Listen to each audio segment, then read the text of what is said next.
Hello? Hello? Is anybody out there? Welcome to All the Shit with Tom and Will. This is the Quick Hit Weekly. What's up, Tom? What's going on, Will? Welcome back to All the Shit. It's been a week, man. It has been a week. How are you? I'm doing pretty well. I'm not at work this week, so I've been technically on vacation. But you've been working harder than if you had been at work? You know, that's actually true. Part of it is it was a family visit, so I don't quantify family visits in the same category. As vacation? Yeah. So we went to Indianapolis to visit Anna's family. And I guess we got back yesterday. It's been a whirlwind between the car being totaled and we're trying to find a car, which finding a car right now is tough. Oh, you are going to pay a premium. Actually, it looks like we're going to do okay. Really? Yeah. So we are looking at Kia Sportage. New or? New. Okay. Hybrid. Well, that's the thing. You'll get a better deal on a new vehicle than you will on a used one, which is crazy. And that's exactly why for the first time ever in either of our lives, we're buying a new car. Yeah. So I've never bought one either. I aspire to someday. So the Sportage, what is that a crossover, or I can't place it? It's like a small SUV. I guess you could call it a crossover. Yeah. Yeah. But it's a hybrid, so it's got 38 mpg city and highway. Nice. Which is nice. Nice, yeah. But man, we looked everywhere. Nobody has them. We found one out in Beckley, West Virginia. Mm-hmm. So there was 3 of them that they had on a truck coming in. They're not even there yet. 2 of them are already sold, and we got our name first on the list for that last one today. That's crazy. Caitlin bought a vehicle from there years ago, from that dealership. It's like that one big Kia dealership. Yeah. Yeah. Yeah, because that's the place we had to go when she found her Kia. But that was back before all this crazy stuff with vehicles that's going on now. Yeah. So, that's kind of been a high. Just the fact that we can finally close the door on that, hopefully. One less thing to worry about. It's still TBD when it's going to be delivered. So until then, we still have the rental, trying to figure out the gap. It could be a couple weeks still before it comes in. Yeah. So, still working on that. But is insurance going to cover the entire gap? No. Up to a period. And we're fighting with the claims adjuster on that.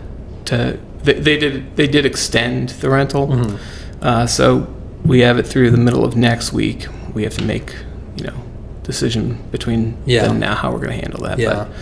But, so that I guess you could call that's a low.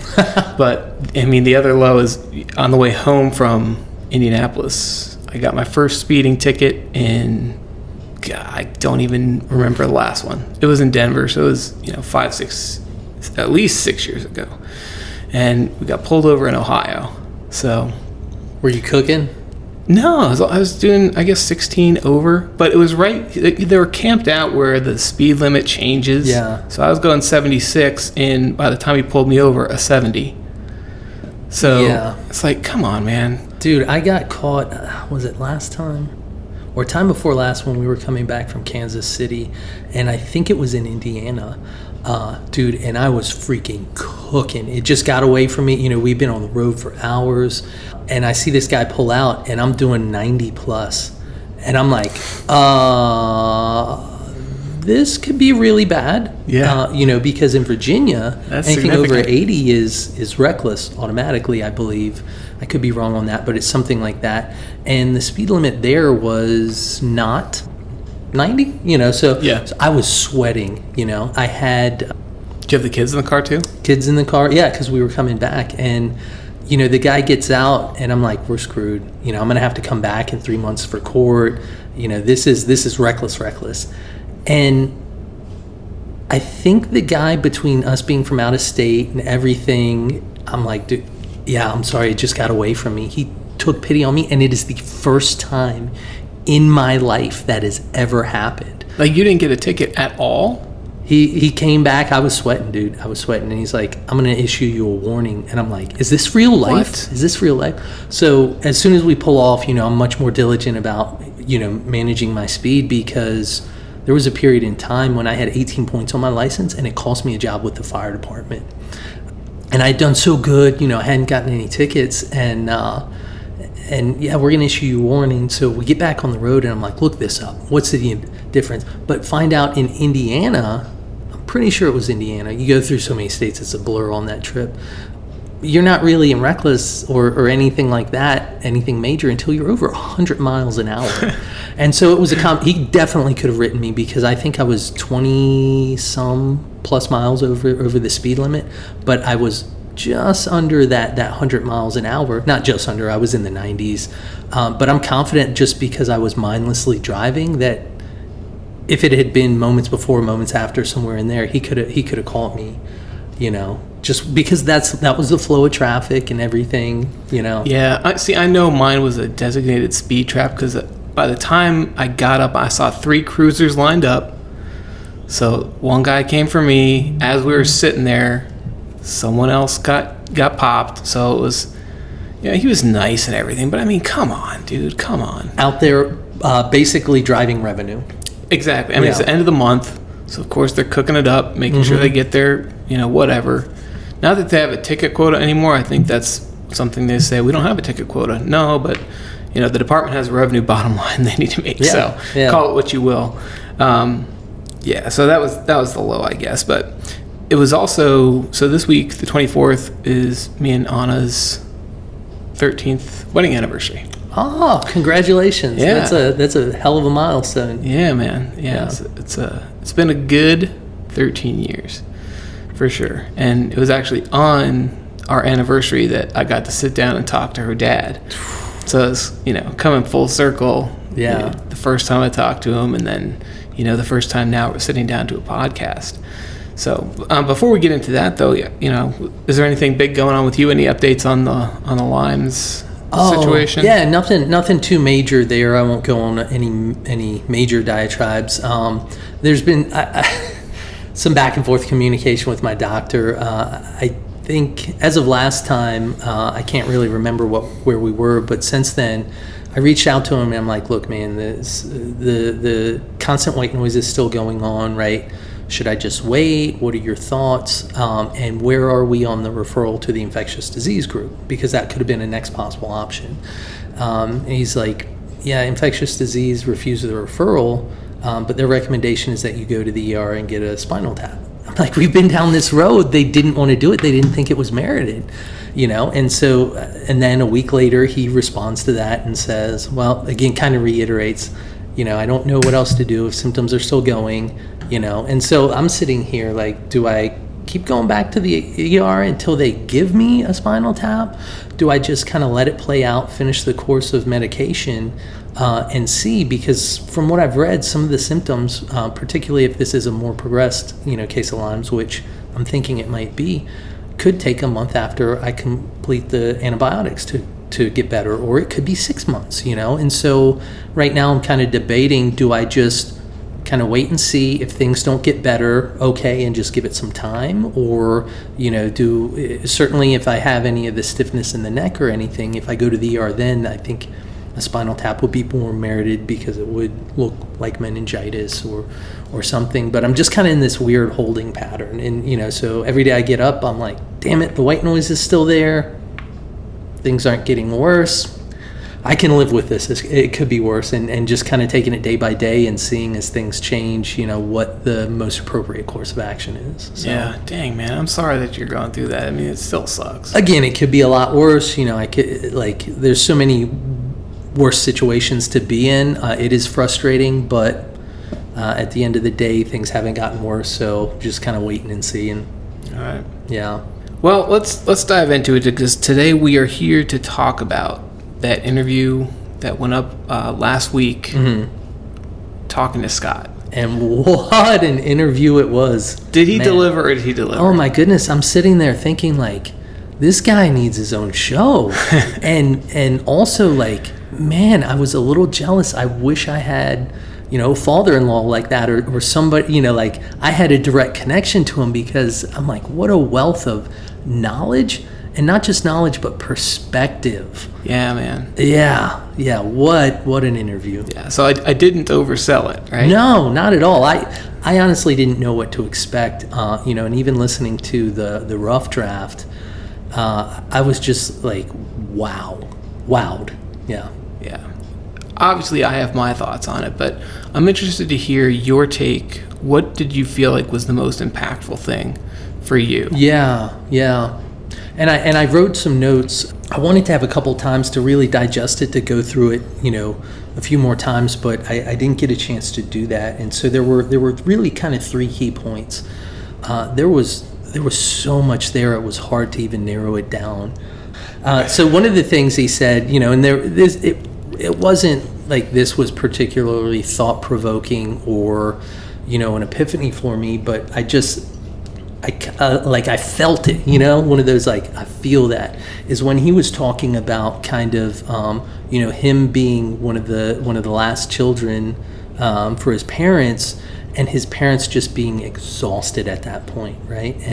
And so in addition to that, just a quick little rabbit trail, his perspective on everything I thought was very healthy. He wasn't casting shade. He wasn't, like an insolent, pissed off child or anything, but he had such a healthy outlook and perspective on these things that aren't easy situations or topics. But when he was talking about, when it came to me, my parents were just kind of exhausted at that point. And I'm like, I can't imagine. I've got 2 kids, and that's exactly how I feel, and so I was just kind of thinking about my relationship with my kids and the level of intentionality on making sure that they know they're loved, that they know they're important, and that, I'm doing the best I can to provide them with the resources and the emotional environment that, I think they need to the best of my abilities.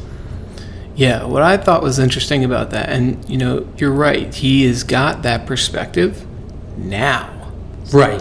But I think it came across, but you can tell that he talked about carrying that sorrow. Mm-hmm. And, I know that he regrets not having that perspective earlier in life. Right. Because he did miss a lot of valuable opportunities with his daughters.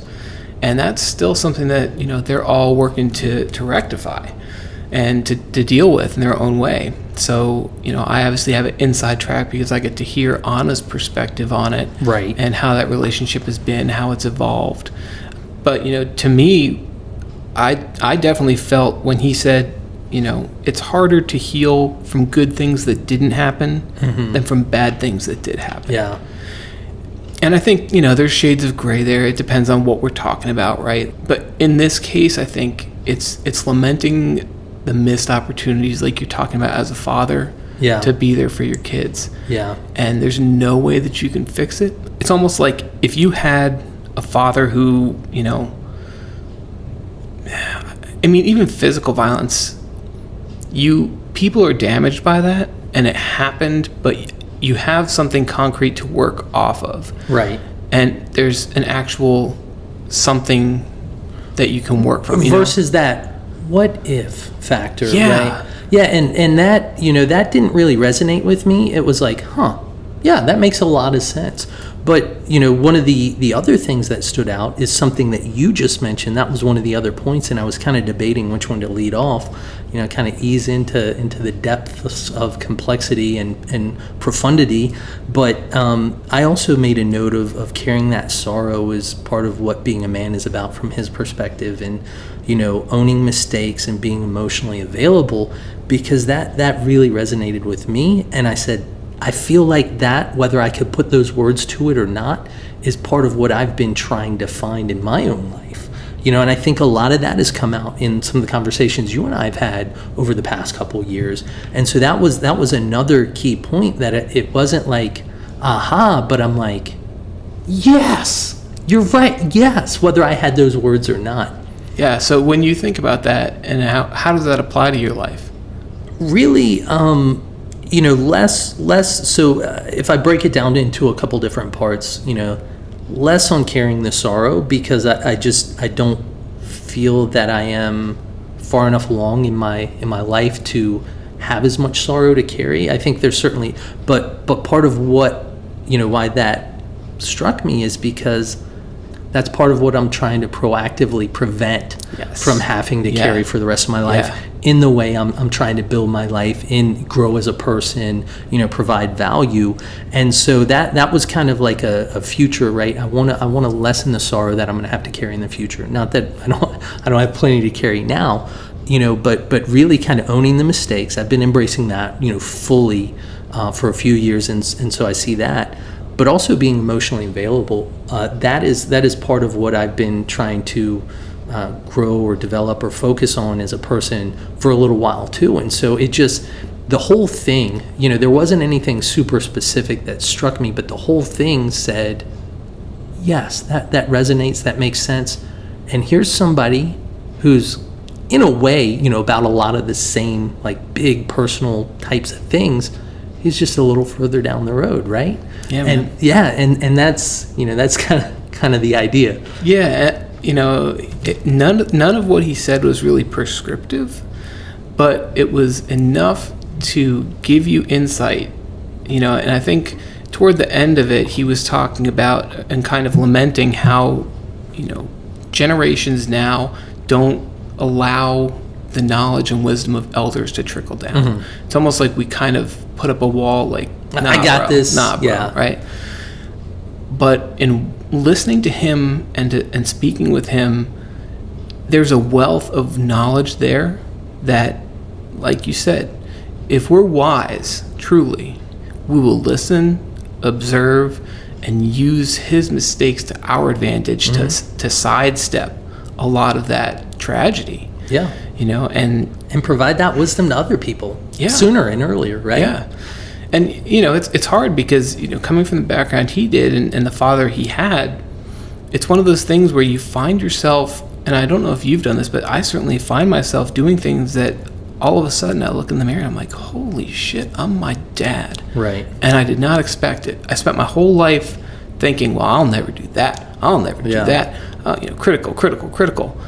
And then you wake up one day and you're like, holy shit, I'm him. Yeah. And so to that, right, like so in my own personal life, if I can leverage that, gain the benefit of his wisdom and model that with my son immediately, right here, right now, start growing into that, who is 2 years old, where will he and I, our relationship get to, by the time he's 20 or by the time he's my age, if I'm even still around, like, the depth and the richness and complexity of our relationship can just be that much further along, Yeah. And then he can model that, and Yeah, I think that's, for me, not having kids, the momentum behind that book was to do just that. Right? To kind of do the same thing that Scott just did for us in this podcast, is to not prescribe, but just say, hey, learn from this. Yeah. Just read it for what it is and apply it to your life in a way that makes sense. Mm-hmm. And it's the same thing with this. Like, we're hearing what Scott went through. We're not going to live exactly that. No. But we can take the lessons that he's learned through what he's been through. And, if you haven't listened to the episode yet, I recommend you go back and listen to it, because it truly does have a lot to offer anybody, whether you're a father or not, just in the experience of being a man and learning to embrace the challenges that come with that and how to roll with some punches. Because, as a younger man, I think he would say, and I certainly would say, I was a lot more combative and a lot more, set in my ways and my viewpoints. Mm-hmm. And over time, man, it's like, you can have the sharpest stone or sharp piece of glass, but over time, you get beat into the sand by the waves, you kind of smooth out a little bit and you gain perspective. And you have to be open to embracing that to really unpack all the lessons that come with it. Right. Yeah, and you make fun of me for using analogies all the time, but one that it fits so well, and I can see I'll probably overuse it like many others. But to your point, as a younger person, a younger man, I put so much time, effort, and energy intentionally into building walls rather than building bridges. Mm-hmm. And that to me it's such a perfect analogy for this. If I'd known then what I know now, which in a few years, hopefully I'll know more. It was kind of like that whole portion you guys talked about with, so what would you tell your younger self? and that was, I think also an impactful portion of the, I mean, I know it was it for you. crushed me. Yeah, it absolutely crushed me. I just felt bad for him, the younger version of him. Yeah. And that's, dude, but it's so true. And it's the same thing I would tell myself, because you spend so much time just trying to prove your worth to everybody around you. Now, would you listen to yourself though? No. Exactly. So it's a moot point. No, of course not. Yeah. And I think that's why this podcast exists, and the book is for younger men. This podcast is for guys that are our age and are still struggling to find some of that. Right? You're getting to that point where you're a little bit more open to the idea that maybe the way things have been your entire life isn't the way that they should be, or that there's something else out there. Yeah, and I wouldn't say it's solely for anybody struggling, because it's that whole iron sharpens iron adage. I guarantee, and I know, you can't convince me otherwise, that Scott got something out of that conversation too. Oh yeah, and he said as much, and that's exactly it. What blew my mind, I thought was so funny, is when he was talking about, he used the example of his dad and their neighbor as being completely opposites, but still loving each other as neighbors and having great conversations. Yeah. And that's exactly how we are. Yeah. We are those people. Yeah. For as much as I think he's absolutely bananas insane with some of the stuff he comes up with, if someone else told him he was, I would be right there to defend him. Yeah, and what I thought was really interesting was the dynamic I perceived, because I've never met Scott, and I've never certainly listened in on a conversation before. But what really struck me was, even though you alluded to and you talked about, some of the interactions you guys have had that have gotten a little spicy or heated, what really struck me was the manner in which you spoke when you were talking to him. And not that it conveyed any level of fakeness or filter or anything like that, and tell me if I'm wrong or off base on this, but I perceived a level of kind of reverence and admiration, in a positive way, like just respect. And I thought that was really interesting. Yeah, outside of my own father, there is no other man that I know whom I respect more. Right. And, it definitely took a minute for me to accept him that way. Right. Especially given some of our earlier engagements, right? Yeah. The kidnapping, for example. And wild. The first time I met him, he walked into the house and he was with a bunch of his friends, and he was wearing like his baggy shorts and a t-shirt and his hat backward and a gold chain. I was like, are you serious? Who is this douchebag? He's wishing he was 25 again, but that was my first impression. He was just being himself and hanging out with his boys. It was like a laid back Saturday or something. It's like me now, right? Yeah, like, exactly. Who's this douchebag? What are you doing? You got backwards hat, nice hat, t-shirt. bro. Yeah, come on. You going skating on the quad? But that shows how maturity comes with time, right? And so, looking back at myself then, I'm judging this guy and sizing him up. Granted, it's the first time I'm meeting my girlfriend's dad. Right, and that is a very territorial, adversarial, I'm the alpha male, type. Right. There's just this whole other psychology to that situation.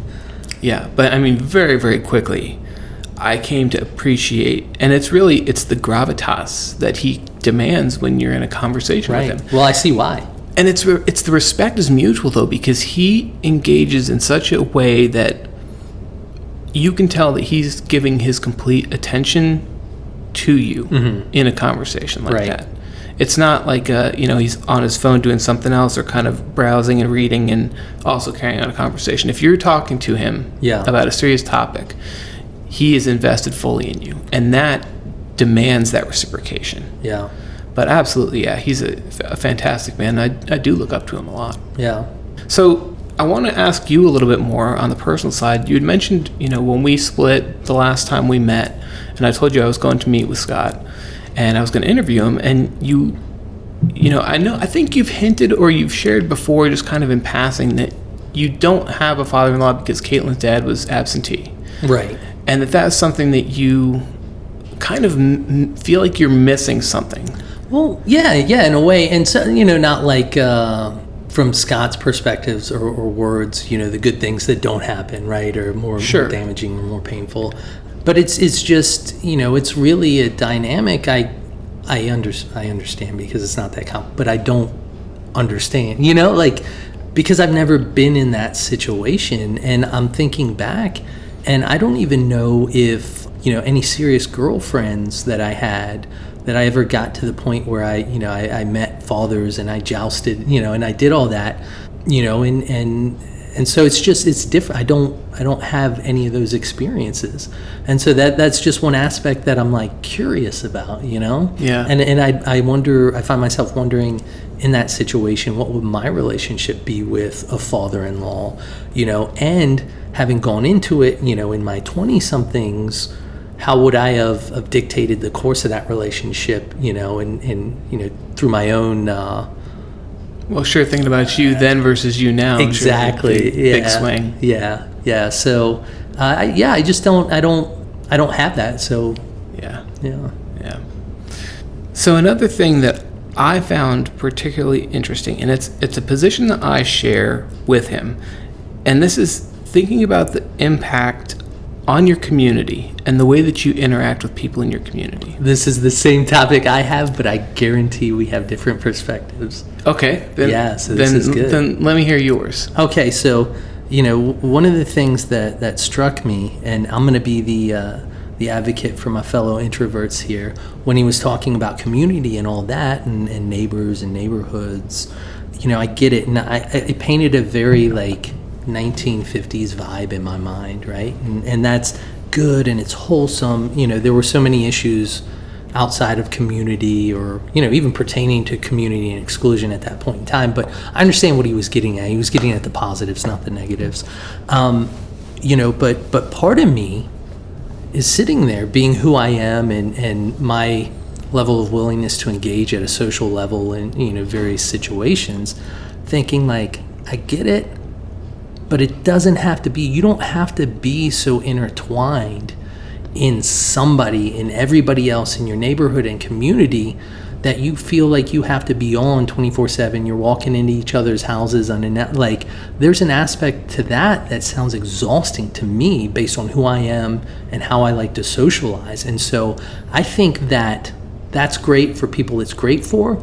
But if that's not really who you are socially and how you like to roll, it doesn't mean you can't provide value. It just means that the value you provide might be like this, and might not be on a broader scale, on a, you're a busybody in the community. Again, not that that's what he was getting at, but just kind of what that picture he painted.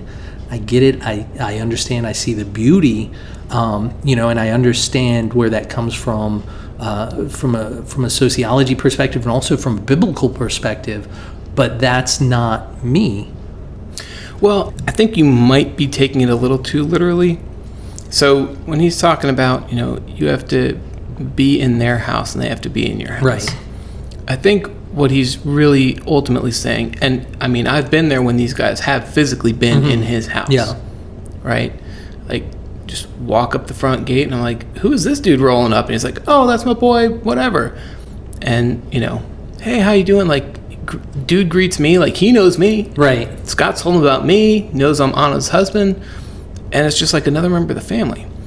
But what he's saying is, you can't be one of those people who sees someone on the street that lives in your neighborhood that you see constantly and be like, hey, how you doing? Great. All right, just don't come onto my property. That's, we can interact in your domain, in public, out there.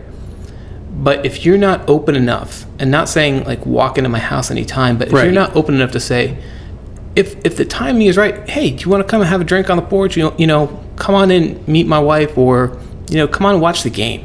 Whatever, to have the comfort level to offer that, and to show that you're not standing at a distance based on a preconceived notion of who that person is based on socioeconomics. Right. You know what I mean? Yeah, and that part I get, but the other part, so again, and for me, and this may be telling, and we're all damaged, and but even my closest friends, I don't want all up in my shit 24/7. That may sound horrible. No, and I don't think that's what he's saying. Yeah. So I understand what you're saying, and I've definitely living in a group house, with 5 people, Right. all single, and you got random people rolling in and out of your Yeah. house all the time. It's like, So the point they caught me was, there's really, for the most part, two types of people in this regard. There's those that get their energy from being around people, and those that get their energy from not being around people. And it's as kind of being the latter and not the former. It's my perspective that usually a pretty not great picture gets painted about the people that get their energy from being by themselves, from having downtime, from decompressing, and this is an extreme, but they're made to look. It's just socially less accepted.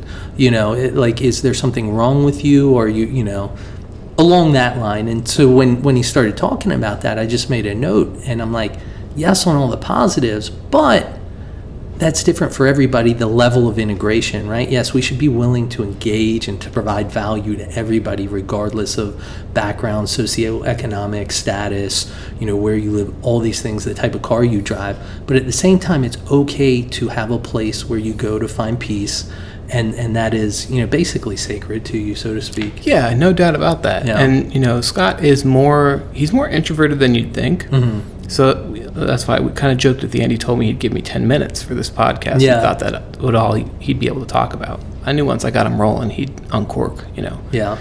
But I think the bigger point that he was trying to make was, when you look at someone, if you don't see them as a peer and an equal, Mm-hmm. regardless of any other accoutrement or trappings of niceties of life, then you're missing the point. Right. Seeing someone as less human, basically. Yes. Yeah. Less in any capacity. Like, oh, they're dumber than me, or they must have really screwed up their life. And Right. A couple rungs Squared up. away, and yeah. Right. And I think where you really see that is, and it's the idea of, I'm going to pick on California here for a minute. California. East Coast, baby. But you have all these people that are like, oh, we need to take care of the homeless. We need to do all these things.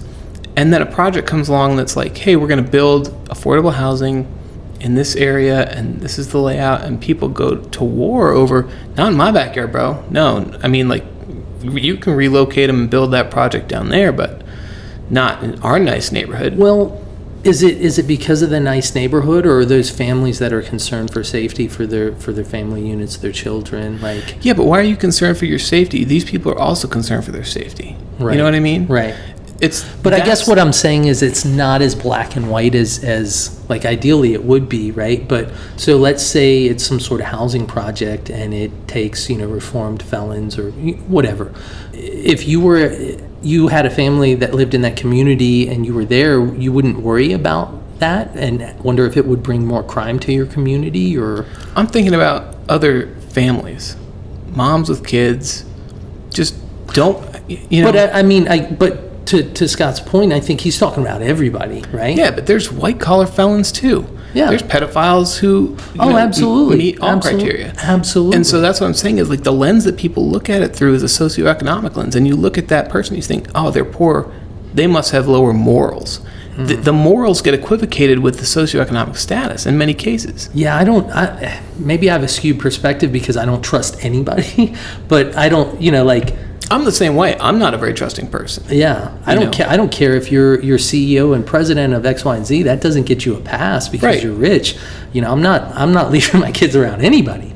And it's less about that than it is on the one hand saying, yes, I want to fight for it, but no, I don't want to have any skin in the game. Right. That's what I'm talking about. Yeah. You know what I mean? If you are truly want to support people, embrace people, that involves bringing them into your home.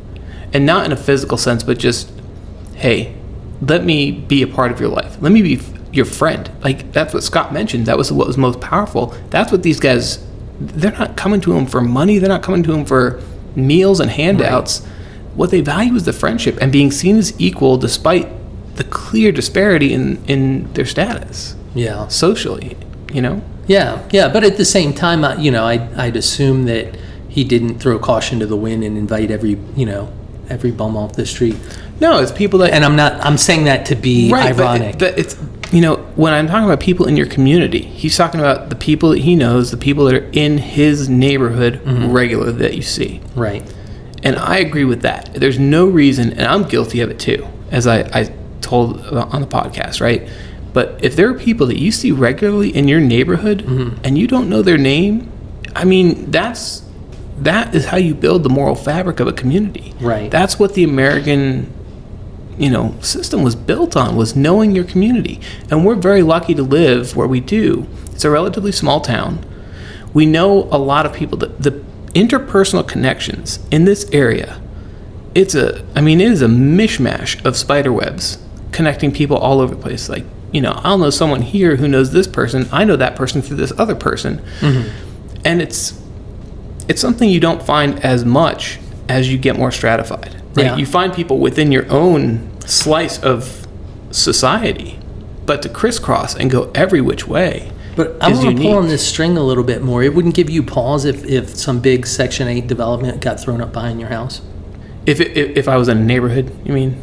Well, yeah. I mean, let's say somebody buys the mountain behind you, right? And yes, this is a hypothetical situation. It's not likely to happen.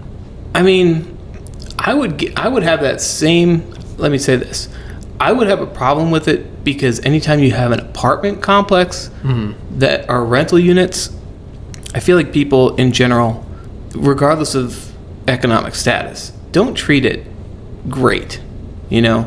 So the apartment complex, for example, that Anna lived in Denver, I wouldn't want that near my house, even though that was a pricey place to live.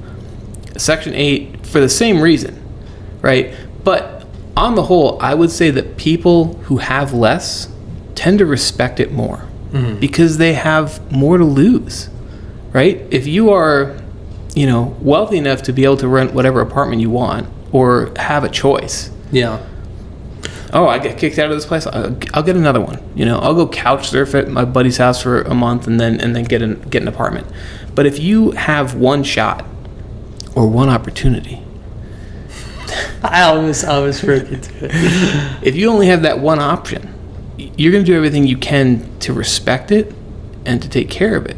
Right. So for me, I would feel more comfortable with that situation, as long as it doesn't devolve into, a drug haven. And yeah, but and I mean, I'm not trying to cast shade or say this group of people this or that or anything, but just in general, I mean, go into into one of the nearest cities, right? There's more crime there because there's more people there. It doesn't matter how much money they do or don't have. That's true. And certainly people who have very little sometimes have no choice other than to steal or to, like, if you go to an extreme, right? And so that's crime. And so, really kind of being around more people. Do you think it is easier to steal from someone you know or someone you don't know? I don't know. I think it would depend on the individual. I guess so. I mean, like, easier physically or easier from a moral what's going to weigh on perspective, you? Right? Yeah. If you don't know that person, taking something from them is like they don't really exist. They're not a part of your life. Yeah. Taking something from someone that you know, especially someone who has treated you with respect and parity in their relationship, is a much harder thing to do. Yeah. And on the other hand, though, I've known some freaking dirtbags that could, smile in your face and there's stab you in always the back, exceptions. right? There are always exceptions. And so we've gone down a bit of a rabbit trail here, but kind of the point I was trying to get to, regardless of status and career and all that stuff, was that you can be in community without being so heavily involved and like constantly in other people's shit, so to speak, and them and yours. It doesn't have to be an extreme. Right. And I think being in people's shit is more about being on a level playing field and not positioning yourself as better than. Right?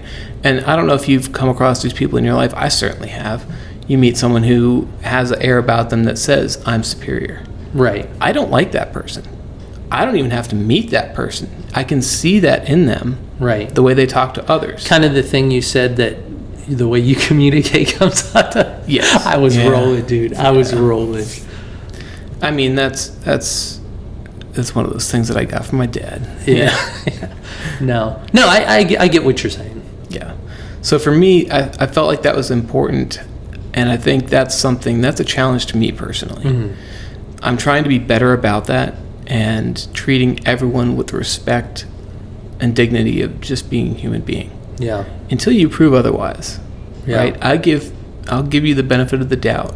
If you prove to me you're a shitbag, Yeah. I'll take your word for it. Yeah. But as we say on here, we're all shitheads on some level. Yeah, I just kind of frame it the way I frame it, through my limited perspective and small mind is just, it's very a child could understand it. It's kind of like the golden rule, try and provide value, any value you can to anybody. It could be little, it could be big, and beyond that, everything else is kind of secondary. If you're able to do that and grow and learn and become better and support other people, that's kind of, to me, what being a man should be about. Yeah, and I think it's important to note that providing value doesn't mean material. Right. No. Right? Oh, absolutely. I think, that was Scott's point. Yeah. That most significant value you can provide quite frequently isn't material. Exactly.